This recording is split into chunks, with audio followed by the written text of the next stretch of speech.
Thank you for your interest in the Georgia Game Developers Association's Patreon campaign. The Georgia Game Developers Association is a nonprofit that focuses on educating both game developers and fans on what is involved in making great games. For years we have put on live events to do just that, attracting some of the greatest thinkers in game development to share their secrets. Recently, we began our live streaming channel on Mixer to expand our ability to reach those developers and gamers far beyond our state. We have seen some initial success, but we are also hearing a lot of requests for more. More workshops, more in-depth interviews, more first looks at indie games, more giveaways, and more great streams. Your support will allow us to do just that. Even at starting levels, we both recognize your support and seek your input on what to stream. At higher levels, you can actually help shape our content, gaining priority access to our speakers, the chance to share announcements, and, at the highest level, running ads and promotions for all our viewers to see. So join now to get the inside scoop on game development and to help shape one of the best game dev channels on the net.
Our big holiday bash, usually about the second largest game dev event of the year in Georgia, second only to Siege, is going to be December 10th. We'll be holding it up at Skillshot in conjunction with High Res Studios and others. Expect all of your companions in game design to be there. In addition, sign up soon for the Game Jam. We're expecting multiple sites in Georgia late January, the Global Game Jam, and we'll be doing our Best in Georgia competition yet again. So please sign up when you see those appear. Finally, I definitely want to thank our Patreons. This is Thanks Patreon Week.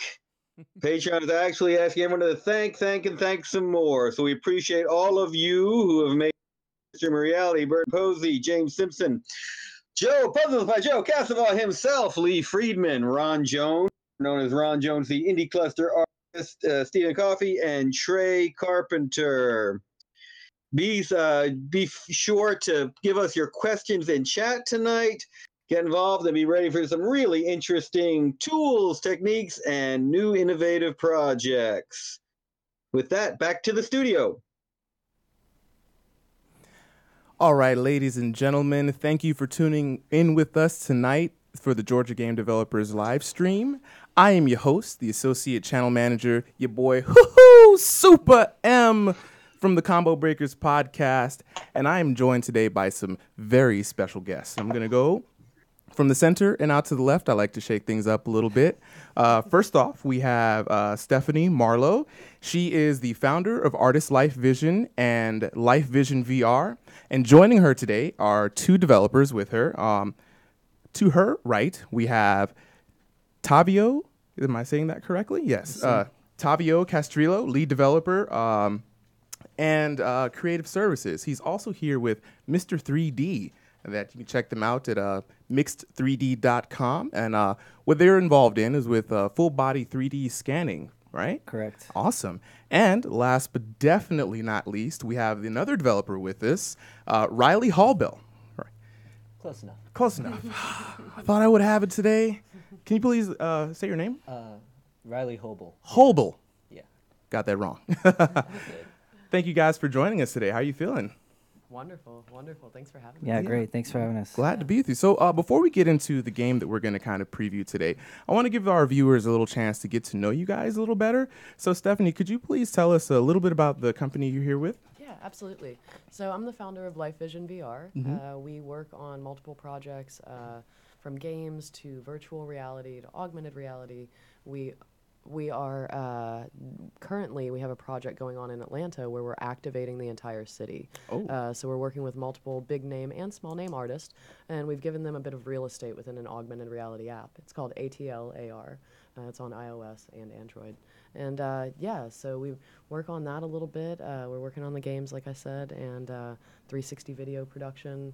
We're pretty much partnered up with a lot of different people in town right now with our hands in quite a few different pots, so it's pretty cool. And so how long have you been doing this for? We're about to go on our third year. Wow. So we're still pretty new. Well, congratulations, man. Thank you. Three years is a pretty good time, man. Yeah. So just for a question, how did everybody here get together? Like, what was the backstory that kind of brought you guys to working together?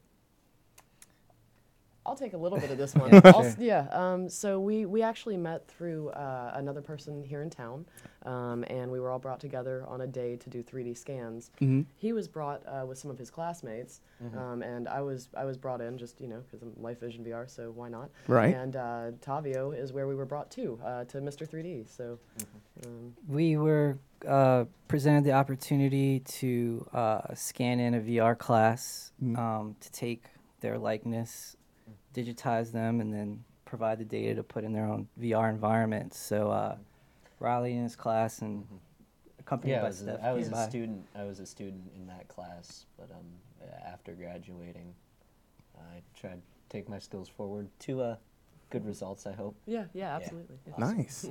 So as an entrepreneur, I know the field of AR and VR is really new, right? 3 years, you must have just saw it and just said, hey, that's what I'm going to go jump into. Yeah. So what kind of gave you that initial thought to say, hey, this is the field that I want to take my entrepreneurial skills in?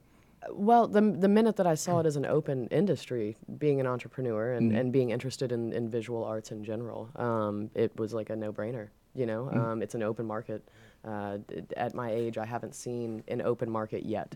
Everything's saturated. There's always talented people and just talent everywhere, whatever Absolutely. field, whatever industry. And so I saw it as an open industry where it's like, okay, well, this actually seems like a fair game to jump in. So let's jump in. And, my reach goes as far as running the basic operations of the business and doing some 360 productions also. So I knew that I needed to extend out past you can't do everything as one person, but just having, people to come on who can actually create virtual worlds and augmented worlds and do all the fun coding and techie stuff that I'm not quite inclined to. And I think we all work together pretty well overall. We help each other out as needed, and it's pretty neat setup. I'm pretty proud personally. That sounds really awesome. So for the creative guys, the world builders, the geniuses, if you will, what kind of brought you guys to the world of AR and VR?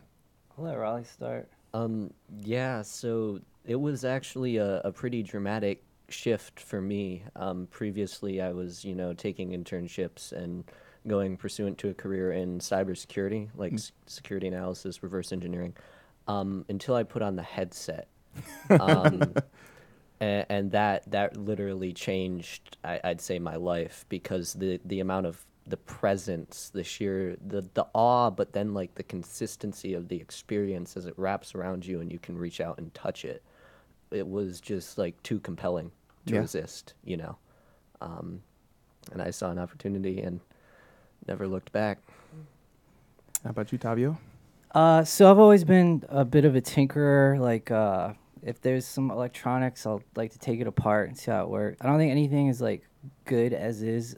I think you should be able to modify it and make it better. So along those lines, the Oculus DK1 came out, and I had a pre-order. And once I put that thing on, similar to Riley's experience, it's like, holy cow, this is a game changer.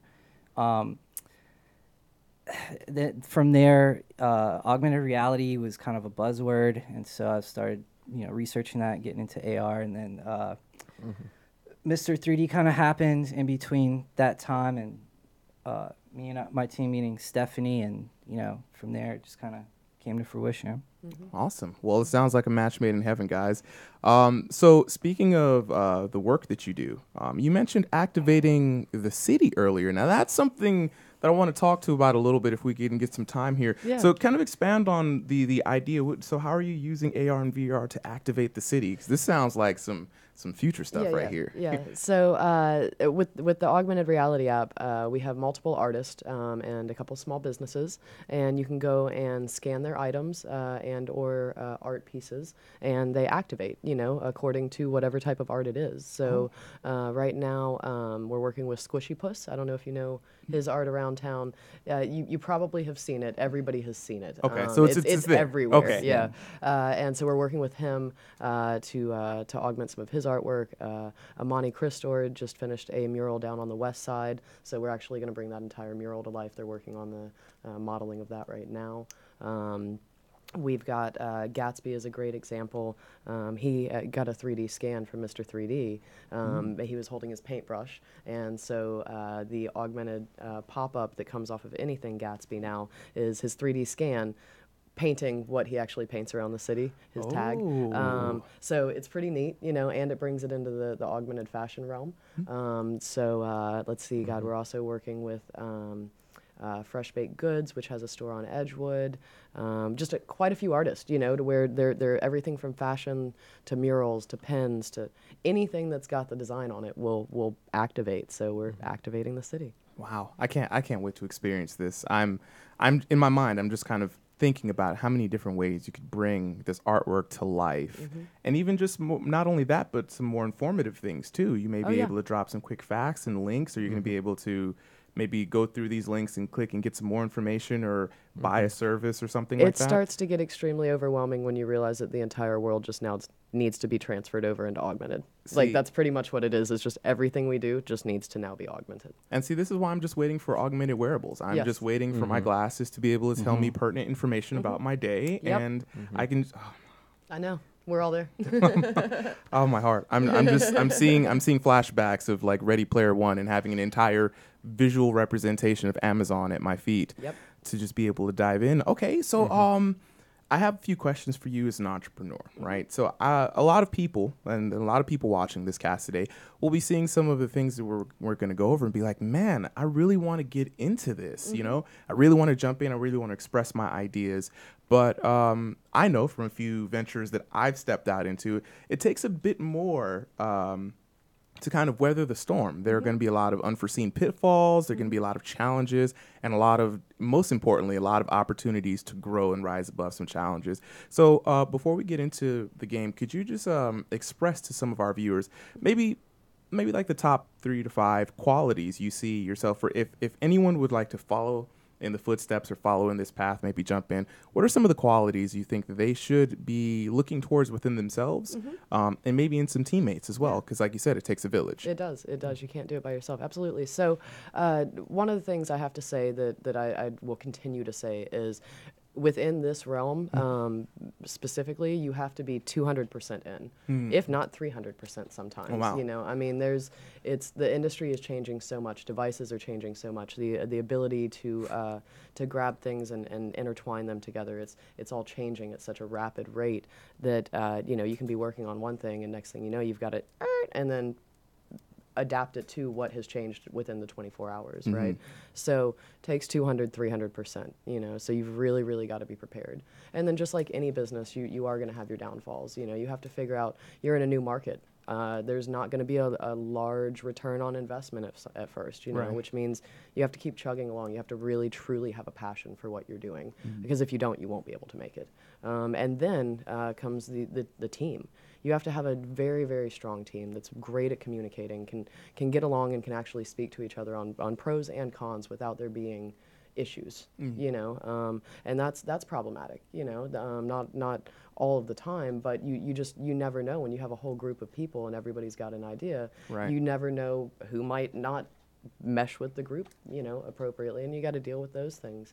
On the good stuff, I mean, you wake up every day knowing that there could be a change of opportunity. You don't know who's going to call you or email you that next day based on something you may have done a few months prior, you know, and all of a sudden this opportunity can just drop, and so you want to be ready for it, which means that you need to be on it all the time so that you're ready when those opportunities drop, and trust your people that you've got working with you, because that's why you brought them in. And I guess that would pretty much cover the majority of the basis. And be strong, be ready, and don't expect anybody else to care what you're doing. Just do it for yourself, your team, and make sure that everybody around you is happy, and it's not about the others. I couldn't have said any of that any better myself. That was wonderful. All right, well, with that being said, I would say don't be scared to fail. Yeah. Oh, Yeah, failing absolutely. forward is something that I hear a lot. Yeah. Yeah. And I'm pretty sure you guys, from the outside looking in, I see the finished product, right? And I see the wonderful packaging, the cute little toy. I've played the app a little bit. It's amazing. And I'm thinking, man, this probably just came together. But I'm pretty sure you guys, I guess. Tavio shaking his head like if you only won't get knew. into specifics, but Yeah. you know. Tavio did an incredible job. Without getting into too many specifics, he was not the first developer on this, and we had some issues within the company that had to change up, and Tavio was like, all right, yeah, let's go. And in the time that we had allotted from the issue time until release date, he did an incredible job. I'm super proud personally, you know. Yeah. Keep inflating my ego, but back to the question. yes. Anything you're passionate about, jump in with both feet. Don't be scared to fail. That's I think one of the biggest piece of advice I've ever gotten. So, yeah. Awesome. And Riley, I've got a question for you because you're young, right? I'm 18. 18, Yeah. right? I'm just not getting into it. A lot of people will think that, you know, I'm not old enough to do this, or there are a lot of reasons why people will talk themselves out of jumping into untested waters. So if anybody in your age group who, you know, you would hear their reasons for not wanting to step forward, if you have any words for them before we get started. Well, yeah, it's a really scary time, and I can't tell you what's going to come next, only that, you know, so long as I have this, and I have been, you know, like developing my skills in computer science, you know, software development, you know, all since before high school. But it's it's definitely scary to go off the beaten path, but if you have this vision of what you're passionate about and how this technology will change the future, then you'll never really be lost, you know. Sounds a little cliche. like a Follow slow your clap. dreams. Right? Yeah, but, like, I'm feeling the motivation. Inspirational. yeah, it's a little cliche and cheesy, I guess. But you know, we live in an age where information is so readily accessible that you can at the very least, you can develop your skills on your side, and where you take that, you know, it is a big question, you know, employance, you know, or, you know, through university or whatever. But so long as you have it, right, you can make it. Oh, awesome. Well, let's get this underway. The game that we have, and many of other things we're going to talk about, is Road Rage, right? So introduce us to the game. I'm gonna let Tavio and if Tavio. That's Yeah. cool, I can. Road Rage AR Racing. Go pick it up right now, everybody. Yeah, so the initial task was to kind of take this toy and base and come up with an essentially infinite runner kind of base around it or game around it. So the original concept was to kind of have the toy and or base be the target, and the game environment would form around it, and then use the touch controls on your phone. And that was kind of the initial concept. And then we had a toy from China that we kind of used as our kind of proof of concept to get it going. And then from there, they went into manufacture and or they went to production, and you know, we're kind of here now. Yeah. So we teamed up with Smart Theater VR. They got in touch with us and said, you know, hey, we want to do this tank game, you know, and maybe it runs over things, you know. So we're like, okay, great, we can do that, right? You know? So thankfully they took care of the manufacturing, they took care of the sales. Certain things that you run into, come to find out, are you can have a sample. And then when the actual printed one comes out, the size is just a little bit different. Yeah. Or the contrast is a little different, you know. So there were a few little tweaks here and there that had to be made, you know, right at the end of about to shoot the gun, you know, had to make a little tweaks. But it came out great, and everybody seems to really, really enjoy playing it so far. Like, they're all pretty intrigued by it. I personally enjoy watching when people finally realize that there's an entire world. You know, because first you just hold it on the box. That's you know? what I did. And yeah. then once you actually like move around and see that you can manipulate from where you're playing, and then you can see like, oh, there's clouds and a whole city, and you know, I think that's a huge part of it. I love Awesome. So to answer the question of which came first, the toy or the game, it was the toy. It was the toy. It was the idea of the toy, Ah. and that was from our buddies out there in California with Smart Theater. And So did you find that a little limiting to the game design process, or was that just enough focus that you needed to really kind of get things rolling? I would say it's not an ideal way to start. With these tools being so easy to use and accessible right now, there are still some hurdles, especially with model targets, and this is kind of getting a little heavy in dev. So ideally, you know, from starting a game, I would have liked to have started with the concept of the game first and then implement the toy afterwards.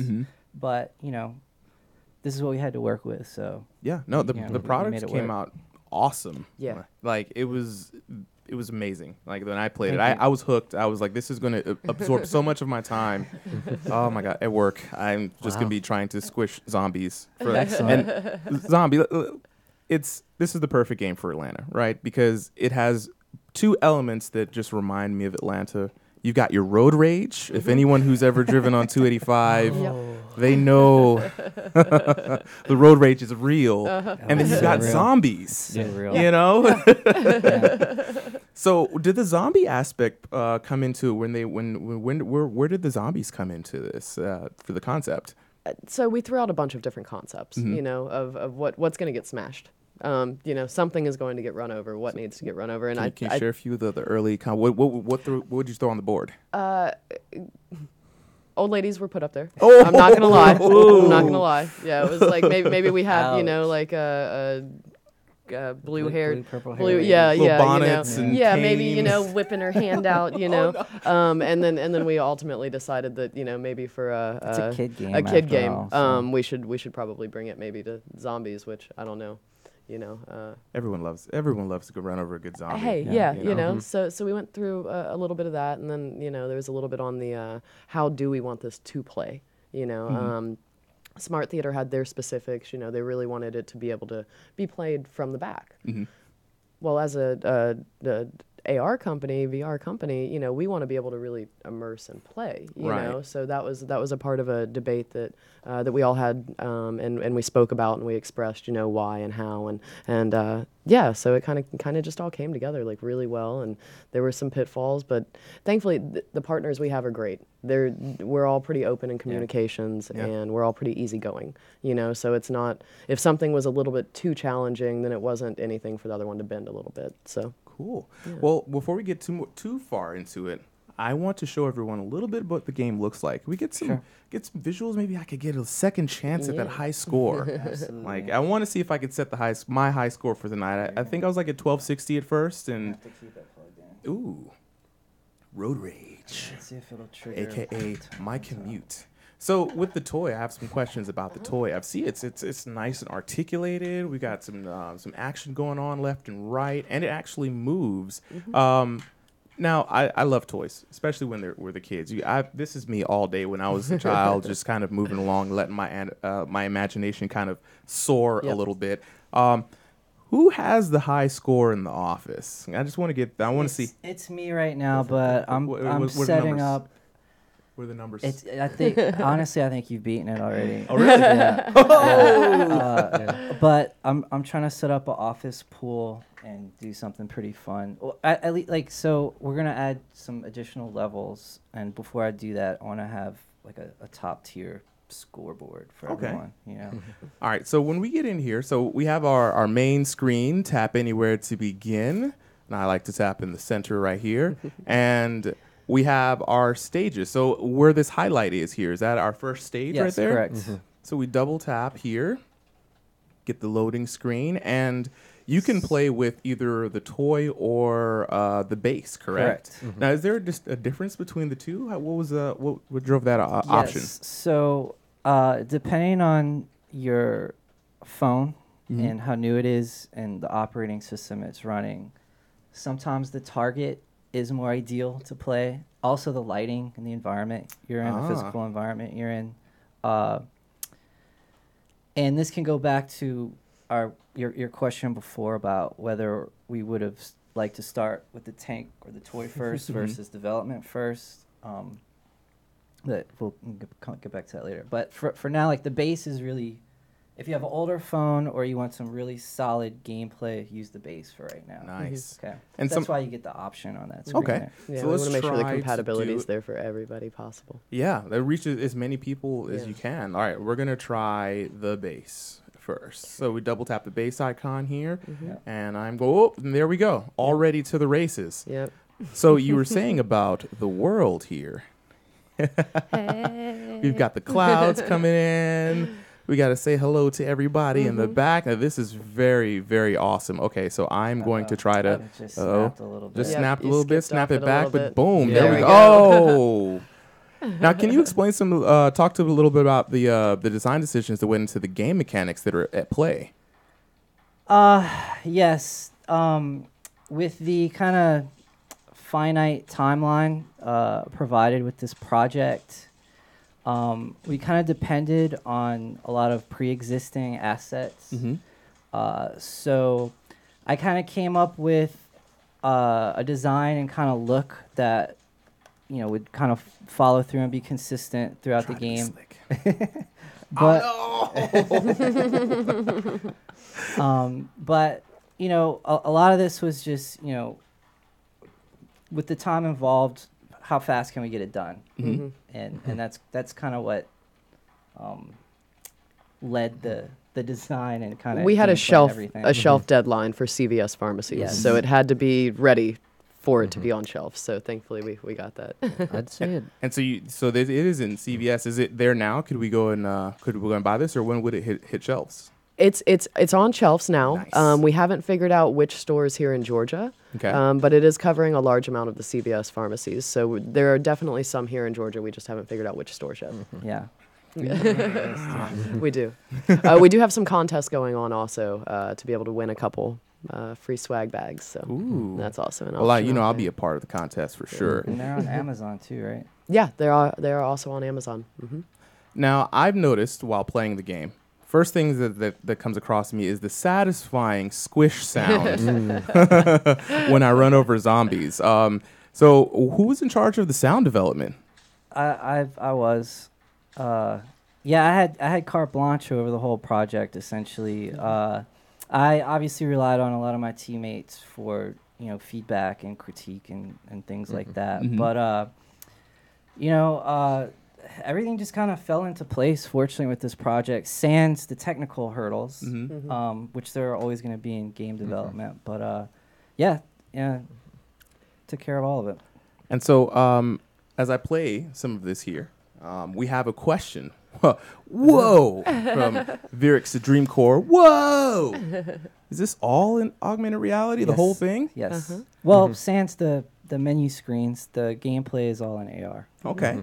And about the gameplay, it's an infinite runner, right? And so we have multiple stages. Do I kind of just play until I lose and then go to another stage, or is there like a point where it transitions? New stages aren't implemented yet. We're currently working on the next 2 stages.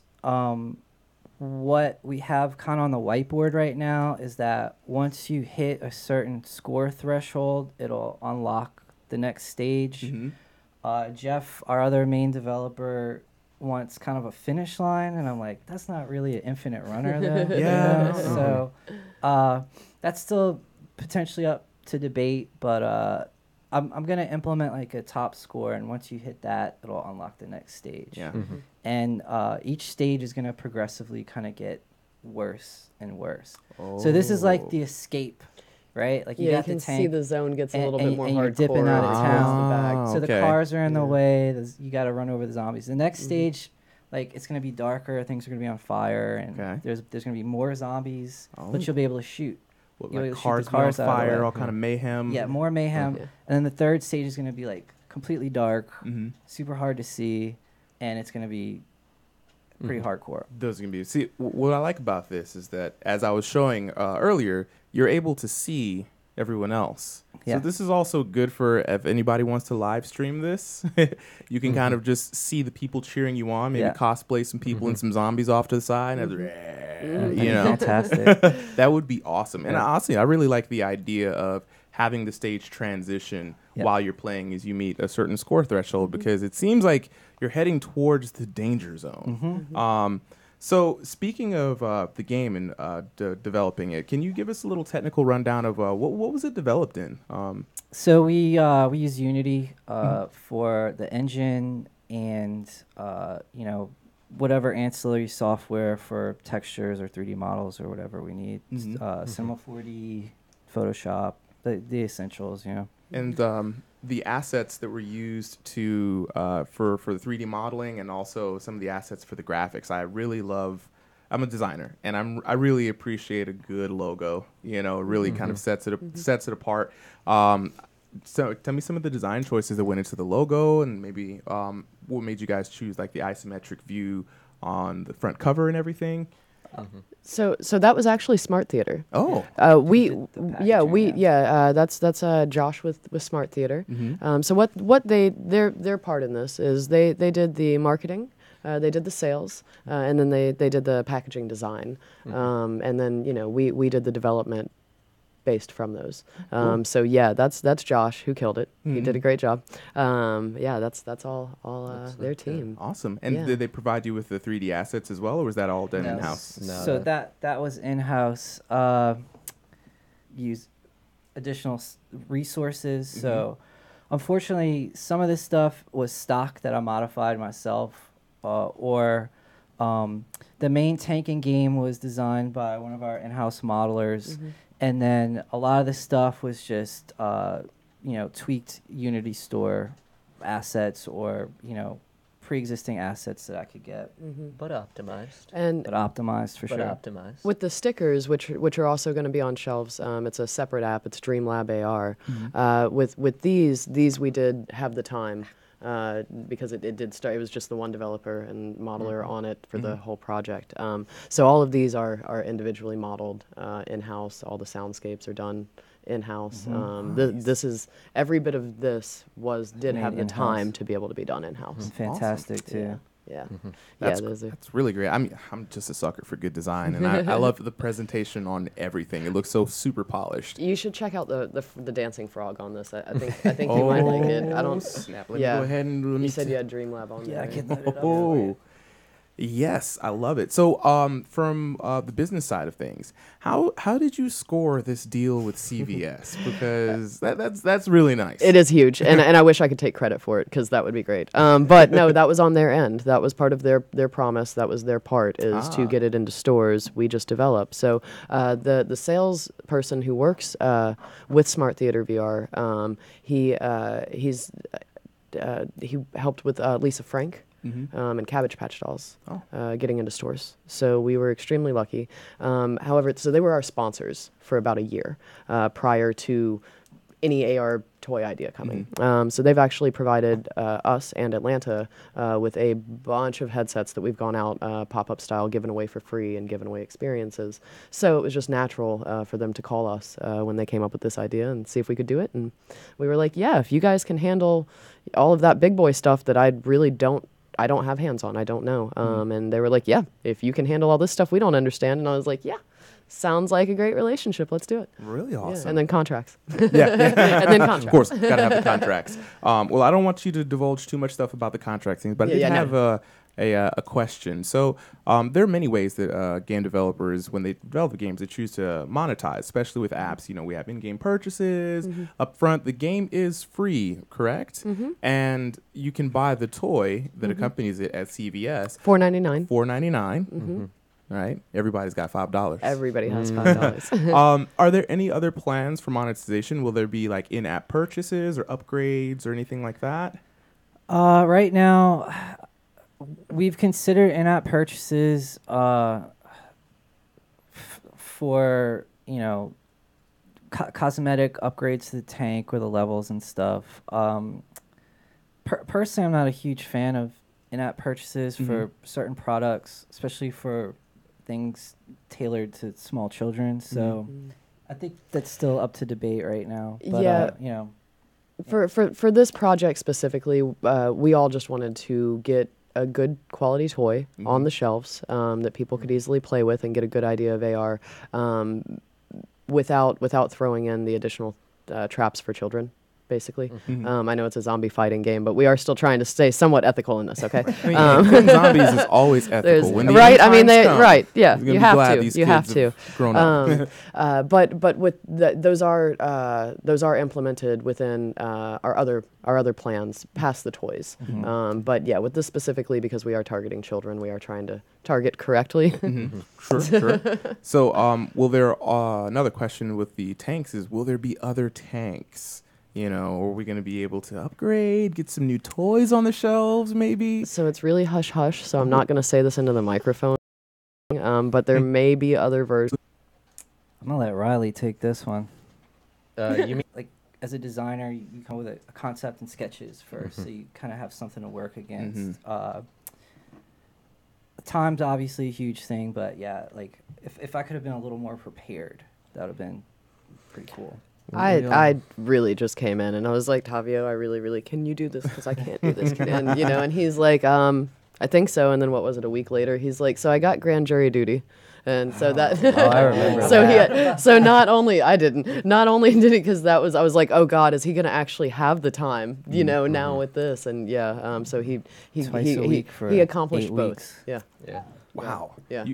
Are you sure you don't have another shirt under there with an S on your chest or something, man? Is there a phone booth? It's just you a lot of caffeine and Red Bull and caffeine. prayers, anger?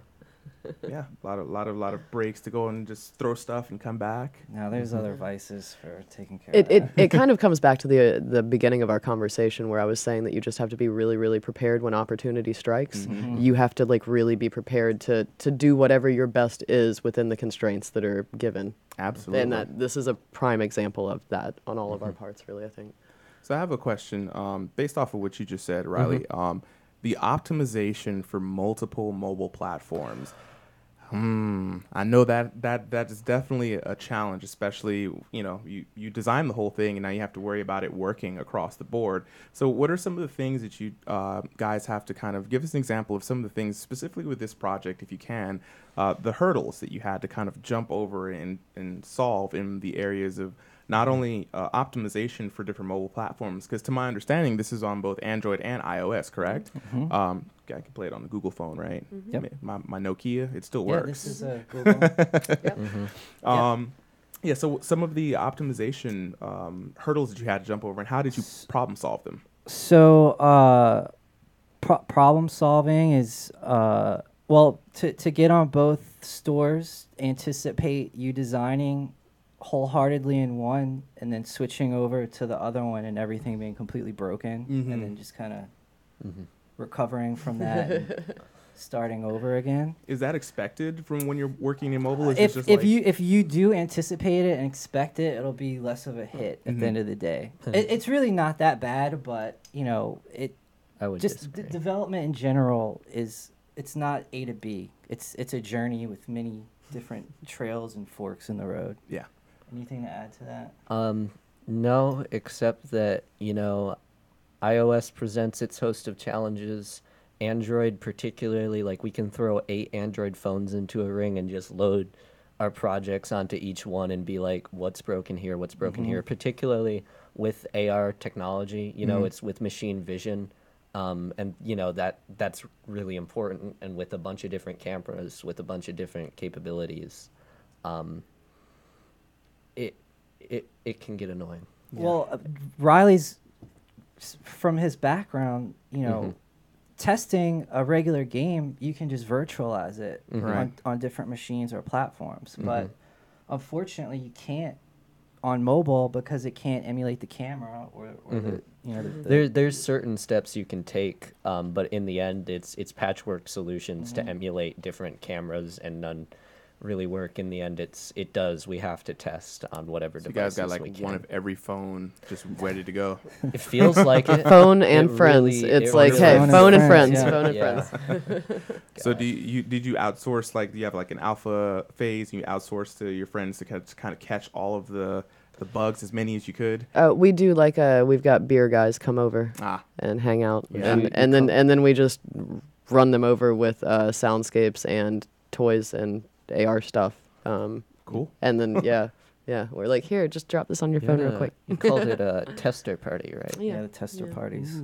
Those sound like great times. Yeah, it's pretty fun. So outside of the optimization, right? What are some other challenges that you guys face working within the AR sphere? I know you said that just being able to get the tracking has come a long way. Is it to the point now where that's not the thing you have to worry about? Or is it still a lot of kind of working with that and making sure everything is tracking? Okay, because that's the big thing, that when it jumps or skips or doesn't track or doesn't scan, those are huge pitfalls that you have to kind of navigate around. The particular AR engine we're using, they update it quite frequently, which is good because it implements, better tracking and, new tools and new ways to use the AR, but it doesn't necessarily retrofit with what you've built. So a lot of times you'll upgrade hoping that it's going to track 10 times better, like they say in the new release notes, but then it breaks your entire game or experience. So then you got to go back and figure out what happened there. So the tools are getting better. I think the biggest common denominator right now is everyone just has a different phone, and it's not consistent. Like in VR development, there's only a handful full of sets to use. So Right. at least you have a smaller kind of window to work with there. But you know, with mobile, it's just a completely different beast. Yeah. Absolutely. Okay. So, well, one thing for me now, just want to be one of my few questions before we're going to jump on to some other projects you guys want to talk about.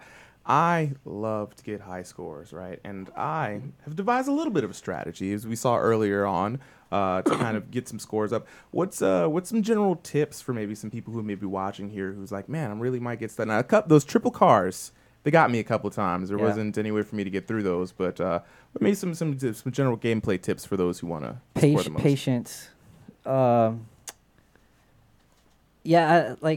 It's really an infinite runner at the end of the day. So it's how much you're going to put into it. So it's all random. So keep that in mind. If you get 5 cars in a row, I didn't program it like that. It's just the way it went. You know. But yeah, just make sure you're in like a pretty decent, well-lit area, and make sure your finger's not in the way of the camera, and just have fun with it. That's my biggest piece of advice. And he did kind of fool everybody at the beginning where it starts a little slow. So you can adjust and you can feel like, okay, I've got this. And the next thing you know, it's actually at an average speed type game where you're like, oh, wait, no. Now I really have to play. So I think that's something to look out for, too, is like, don't get too cocky. That's what I did. Don't get too cocky. Ended up in the 1200 range. Now with the cars and the zombies though, one thing that I tried to do when I played it the first time was I was like, oh, I'm going to start counting the cars and seeing if they're in the same places so I can, I just tried to see if there's a rhythm to it, and I found out that it was very random. And I personally didn't run into the same configuration of cars and zombies. Is it completely random the whole way through? Yes, it's supposed to be at least. All right. So no cheating, folks. So, Andrew recommends that the team check out our recent Mobile Labs presentation on the Game Developers Association YouTube channel to see how fantastic. to test on all phones. Perfect. Are we Thank you, talking Andrew. about HDI, like Andrew. virtual software? Is it like a VM type of deal? I haven't seen it myself. Andrew, if you can let us know, is it a VM type of deal, or how do we? Sorry, I should have been more precise. No. If Andrew Well, can give us an answer on that, that'd be great, because that's some really useful tips there. Yeah. Man, it's progress. All right, so he said it's similar. Gotcha. It's a cloud testing service. That's pretty cool. Yeah, I'll have Yeah. to look into that. So from your perspective, how valuable is that? Like, did you just land on a gold mine just here? Did you drop some nuggets, or was that kind of like, oh, okay, that's nice? If I may. Yes. I mean, I'd have to look into it, but the idea of, virtual hardware on cloud side, I'd have to see what they offer, because, we can run VMs for these phones with, our unique set of challenges pertaining to camera hardware. With like cloud virtualization, what they could offer that would, support some of those pitfalls that we have would definitely be worth checking out and researching. Yeah. Absolutely. All right. Well, would you like to give us a little bit of information on some other projects that you're working on before we close out today? Yeah, absolutely. So we are working with a few different people in town, like we said, and one of those groups is Sky Creature Productions. The last Sunday, we just finished up our first event, being Transmigration, and so we're actually taking sensory theater and the arts and combining it with not only VR video, but also augmented reality. So we are bringing what we know to be something pretty new to Atlanta with this. We're working with an award-winning team, and they're well known here in town for their just immersions, right? And so we've brought our immersions in, and now we're trying to figure out a new word so that we're not each saying immersions with 2 different definitions, Right. because we're making something new and intertwining. So we've got the 360 experience that goes along with it. I personally really enjoy doing post-production and working with 360 cameras. It's a completely different realm, different beast. So we're bringing that to the table, and then with the actual show, you'll actually be able to see within the character's mind through the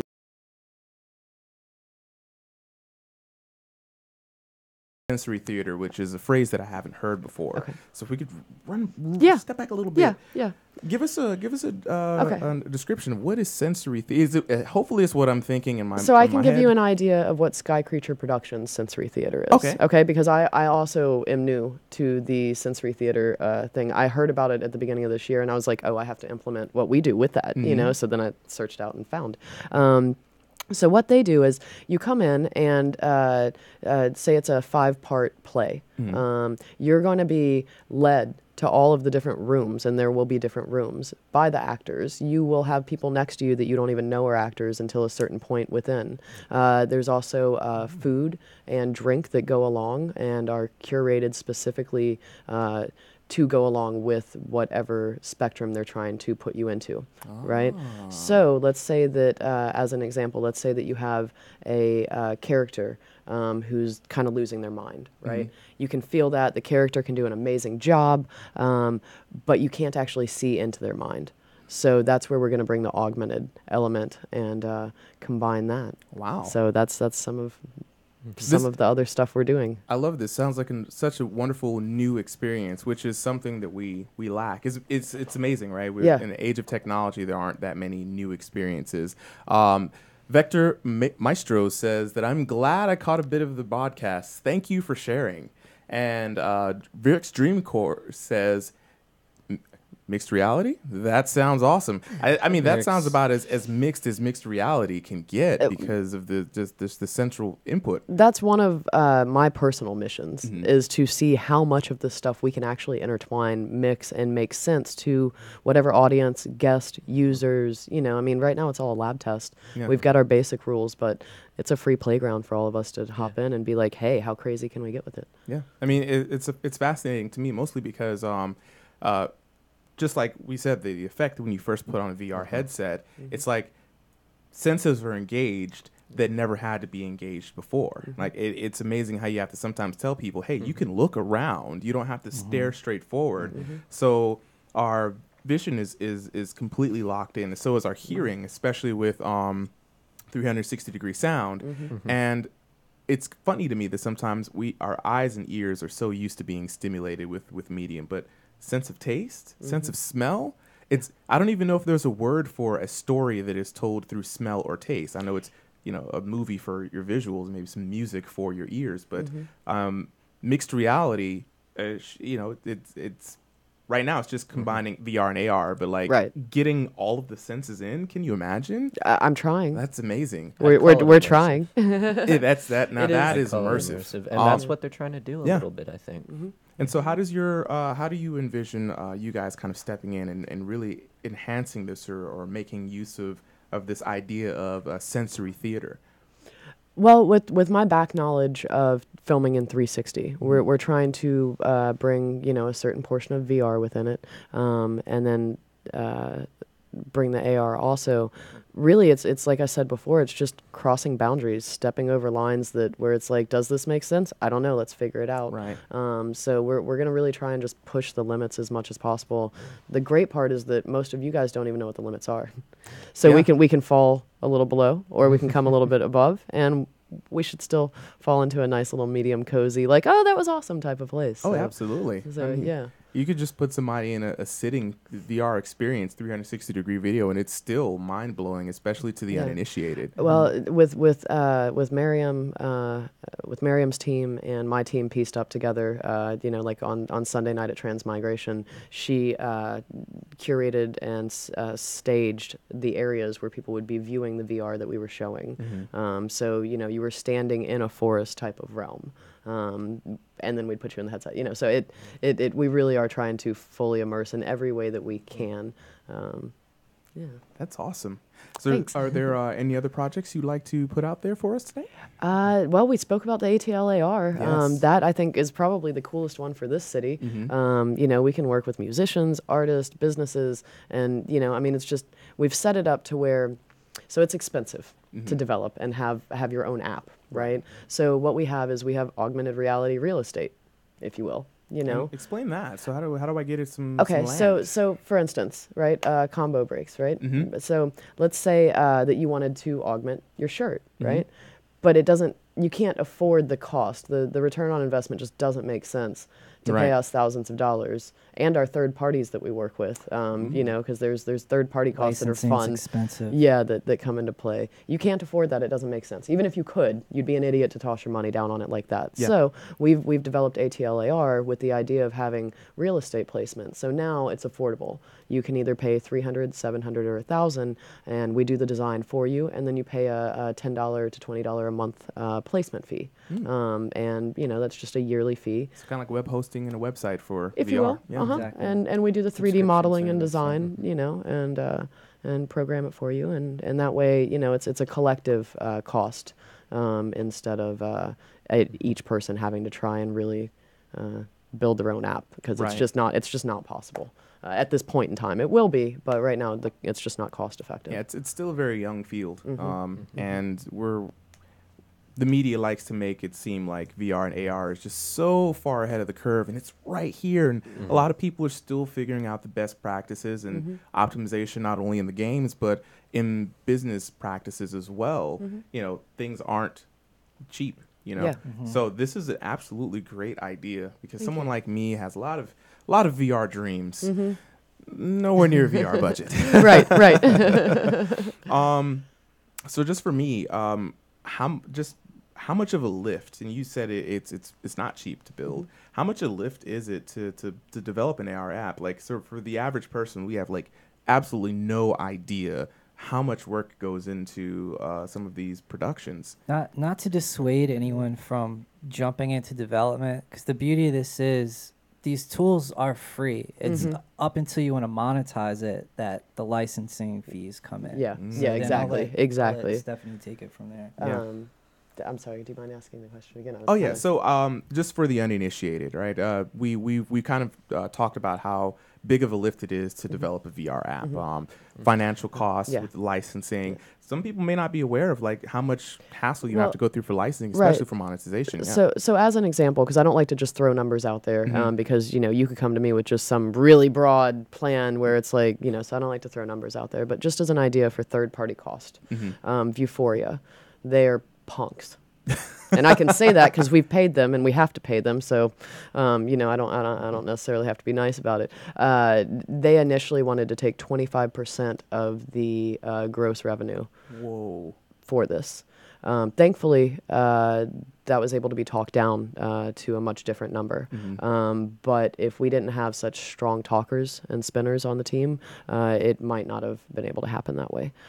So, you know, it's crazy stuff like that where you don't begin to imagine that you're going to have to pay a third party cost at 25% at gross. You know, I mean, so. Yeah, without throwing numbers out there, it can get very expensive before we even actually put our hands on it.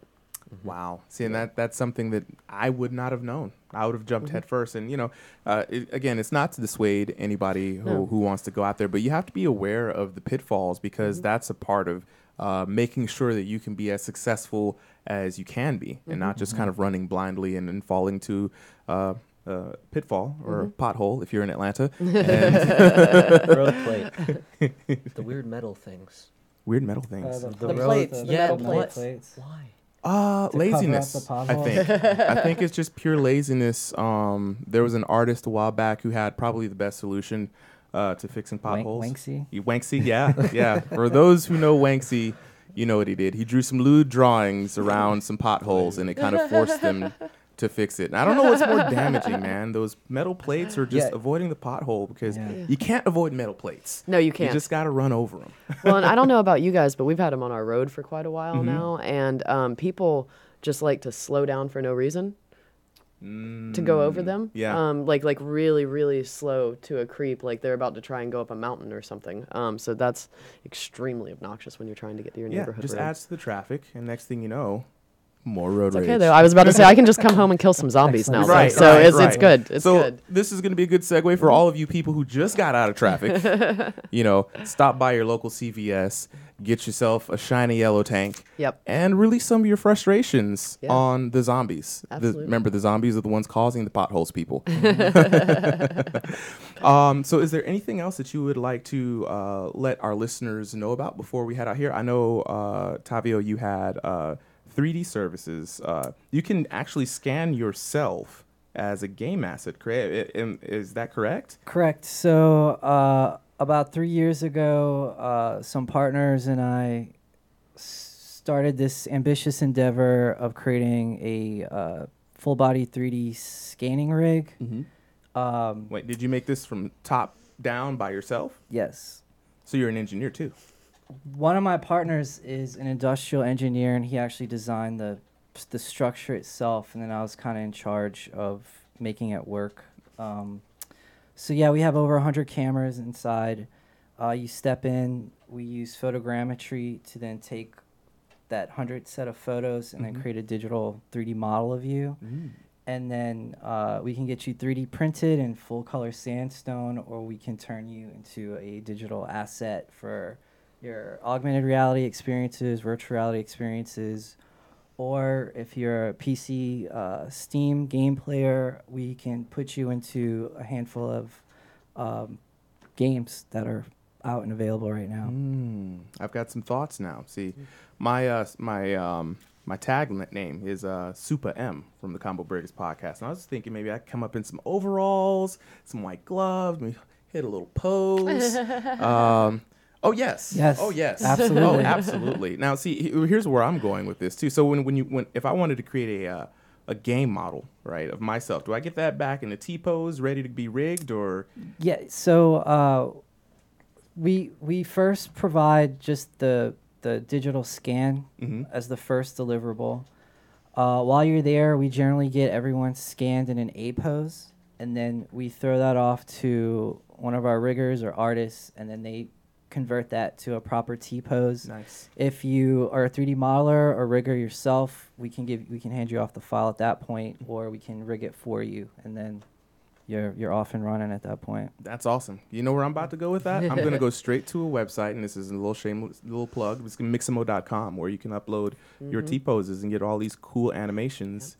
And since I work in Cinema 4D, I'll bring all of those files right back, and I'll have a really sweet animation of me beating all the fighting game characters that I can't beat. Yeah, well, we'd love to have you. So. Dude, I will be stopping by. Well, with all that being said, I am really, really, really happy that you guys were able to come by and talk to us a bit today about all of your wonderful projects. One more time for the folks at home, can you tell them where they can find the Road Rage toy, where they can find you on the app stores, and where they can find you on the internet? Social media links, everywhere. Go ahead. Yeah. Plug away. So you can find us at Life Vision VR on the web. You can find us on YouTube, Artist Life Vision VR. You can also find us on Instagram with the same tags. You can find us on Veer. If anybody is not aware of Veer, it's a VR video platform. They've got thousands of videos on there, and some of those are ours, so it's a good place. And Road Rage can be found in CVS, along with the stickers, can be found on Amazon. You can download the ATL AR app on iOS and Android, start activating the city. Yeah, we've got more to come in 2019. So what we're telling you is just, this is all backlog stuff. So Nice. yeah, we look forward to releasing more in 2019 to let you know the real cooking stuff now. Cool. If I may. Yeah. You ain't seen nothing yet. Oh. It's gonna get really fun up in here. This kid's a beast over here. I see it in his eyes. He's looking at me like, it's it's gonna go be down. a lot of fun. It's gonna be really cool. Now, somebody may have this question because we do have a lot of developers who will watch. Can anyone, are they able to join the team if they were interested? Or are you looking for people to kind of add to the ranks, or is it kind of like a private group right now? Well, no. So it kind of varies. You know, it's a new market, it's a new industry, and there's a lot of benefits towards working as a developer right now.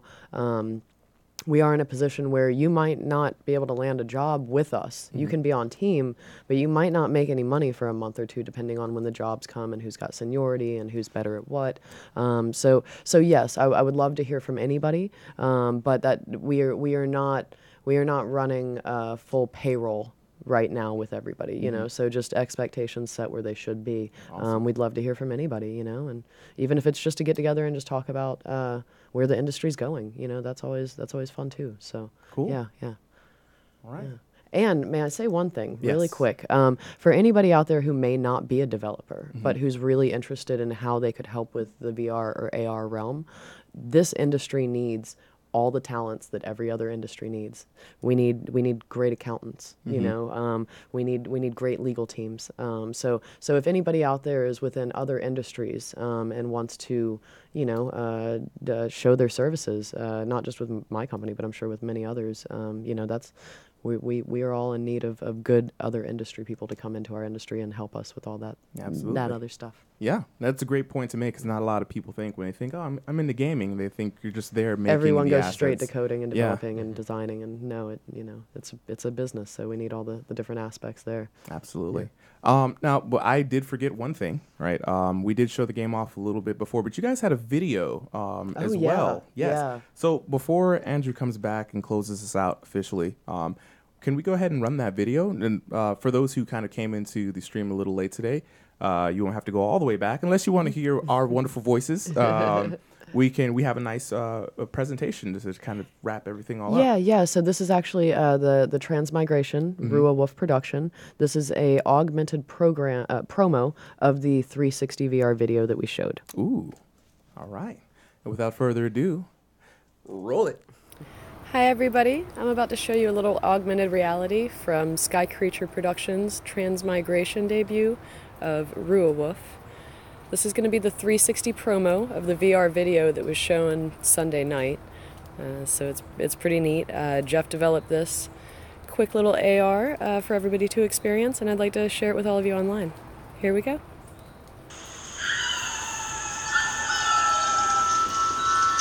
So now you see it's dropped down in my yard.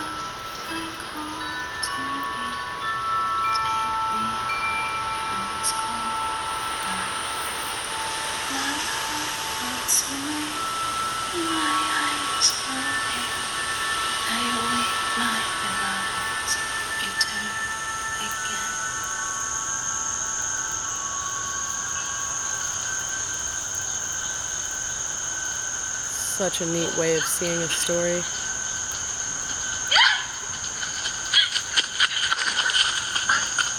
Really being able to experience it all around. See all of the different characters.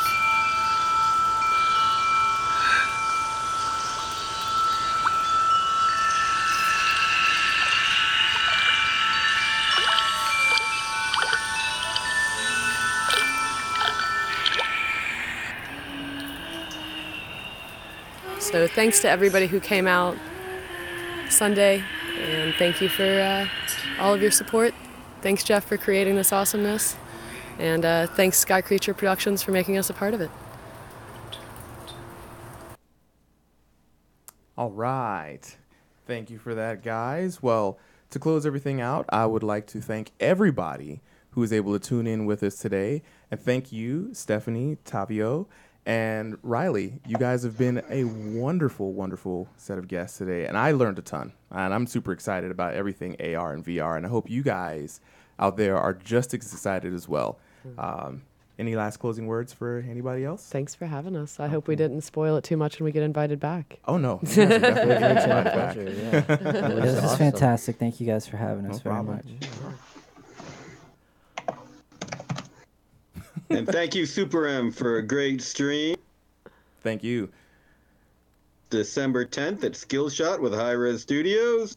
And get ready to register for the Global Game Jam in January. More great news coming from the GGD in the future. See you all at the holiday party. Good night, everyone.